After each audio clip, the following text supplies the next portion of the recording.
बिहार का जिक्र कर लेना भी बहुत जरूरी है। बिहार भी बहुत इंटरेस्टिंग राज्य है। 40 लोकसभा की सीटें, पिछली बार 39 बीजेपी एनडीए को मिली थी, 39 और एक सीट किशनगंज वाली कांग्रेस पार्टी के खाते में आई थी। देखिए इस बार क्या चल रहा है बिहार में। 40 सीटों पर मुकाबला दिलचस्प, लेकिन अभी भी एनडीए को बिहार में अच्छी खासी बढ़त मिलती हुई दिखाई दे रही है।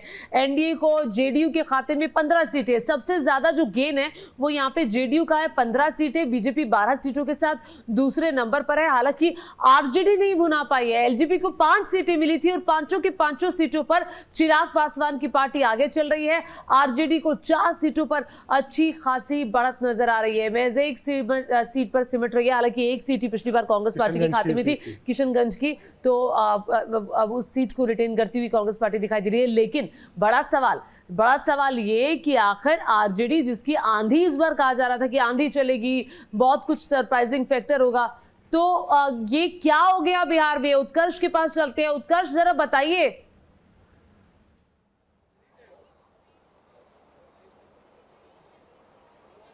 अब बिल्कुल देखिए, बिहार में आरजेडी का फैक्टर कुछ खास नजर नहीं आ रहा। 1 से 2 सीटें ऐसी हैं जहां पर आरजेडी जो है वो बढ़त बनाई हुई है, जिसमें एक बीजेपी की सीट, अगर बक्सर की बात की जाए, वहां पर बीजेपी पीछे है, आरजेडी आगे है। वहीं दूसरी सीट बिहार की पाटलिपुत्र सीट है, जहां पर लालू यादव की बेटी यानी कि मीसा भारती आगे हैं, करीब 40,000 वोटों से आगे हैं। वहीं अगर बात की जाए बक्सर की, तो बक्सर में आरजेडी के जो उम्मीदवार हैं सुधाकर सिंह 317 वोटों से आगे हैं। इसके अलावा कह सकते हैं कि लेफ्ट की पार्टियां कहीं ना कहीं इस बार आगे नजर आ रही है। काराकाट में राजाराम जो है वो काफी ज्यादा आगे निकल गए, करीब 38,000 वोटों से आगे निकल चुके हैं। उपेंद्र कुशवाहा पीछे हैं, पवन सिंह पीछे हैं। इसके अलावा अगर बात की जाए आरा से, तो केंद्रीय मंत्री हैं आरके सिंह, वो भी पीछे चल रहे हैं, 14,000 वोटों से करीब पीछे चल रहे हैं। तो इस बार दबदबा जो है वो लेफ्ट की पार्टियों का बिहार में ज्यादा नजर आ रहा है और 2 सीटों पर आरजेडी कह सकते हैं कहीं ना कहीं बढ़त बनाते हुई नजर आ रही है।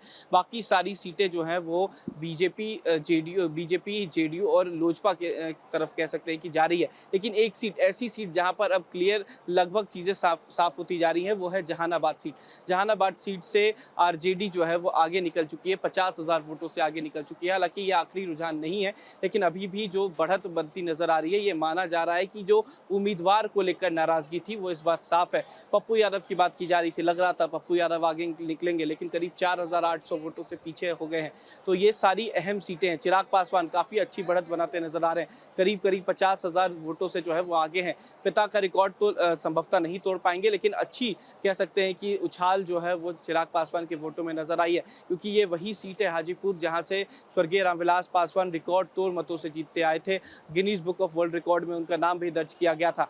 लेकिन उसके अलावा अगर बात की जाए बीजेपी की, एक सीट जो है कहीं ना कहीं फंसती नजर आ रही है, वो कह सकते हैं बक्सर सीट है। बक्सर से अश्विनी चौबे को जब से हटाया गया उसके बाद नाराजगी भी थी और दूसरे प्रत्याशी को दूसरे जगहों से लाया गया, इस वजह से प्रत्याशी को लेकर भी नाराजगी थी। और सुधाकर सिंह आरजेडी के बड़े नेता हैं, प्रदेश अध्यक्ष के बेटे भी हैं, वो 317 वोटों से आगे चल रहे हैं। काराकाट की बात की जाए, सीपीआईएमएल के उम्मीदवार काफी आगे निकल चुके हैं, 20,000 वोट से आगे जो है फिलहाल निकल चुके हैं। राजाराम आगे, पवन सिंह तीसरे नंबर पर पहुंच गए।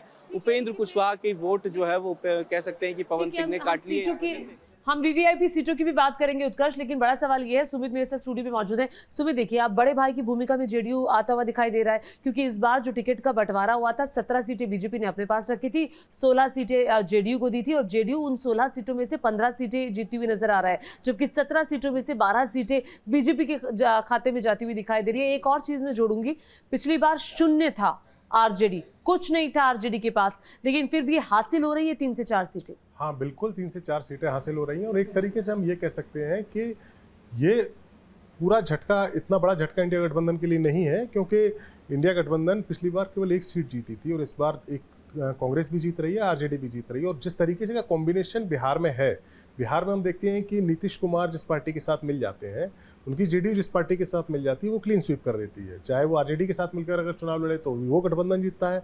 बीजेपी बिहार में बाहर है, फिर से नीतीश कुमार है। हाँ, फिर से नीतीश कुमार है। और एक और बात मैं कह दूं कि अगर थोड़ा सा भी मामला फंसा, थोड़ा सा भी सीटों में ऊपर नीचे हुआ, तो ये जो जेडीयू की 16-17 सीटें जो दिख रही हैं, ये सीटें जो अभी हम एनडीए के खाते में देख रहे हैं, अगर थोड़ा भी ऊपर नीचे होता है तो वो पलटी मारने में वक्त तो लगेगा नहीं नीतीश कुमार को। तो ये आप मान के चलिए कि ये है भले ही एनडीए के खाते में सीटें, लेकिन बीजेपी अगर अपना सीटें अगर बीजेपी अपनी मेंटेन नहीं कर सकी तो एनडीए से निकलकर इंडिया गठबंधन में भी ये सीटें जा सकती हैं, कभी भी जा सकती हैं। हाँ, और जो लोक जनशक्ति बहुत संभाल के रखना होगा जेडीयू और चिराग पासवान का भी यही सिस्टम है। आप मान के चलिए कि 5 सीटें जो चिराग पासवान की पार्टी जीत जीत रही है वो फिलहाल एनडीए के खाते में आपको दिख रही है। लेकिन अगर इधर सरकार बनती हुई दिखी, शाम तक चीजें अगर बदली और सरकार उधर बनती हुई अगर नजर आई तो वो 5 सीटें भी एनडीए से निकलकर इंडिया में जा सकती है। उनके पिताजी तो जैसे हमारे संवाददाता बता रहे थे, उनको मौसम तो मौसम वैज्ञानिक कहा जा रहा था। वो तो हाँ, वो स्वर्गीय अटल जी की रामविलास सरकार में भी मंत्री रहते थे और मनमोहन सिंह की सरकार में भी मंत्री अच्छा, रहे वो थे। गजब की कला होती है कि सरकार जिसकी बन रही है आप वही उसी पाले में हो जाइए।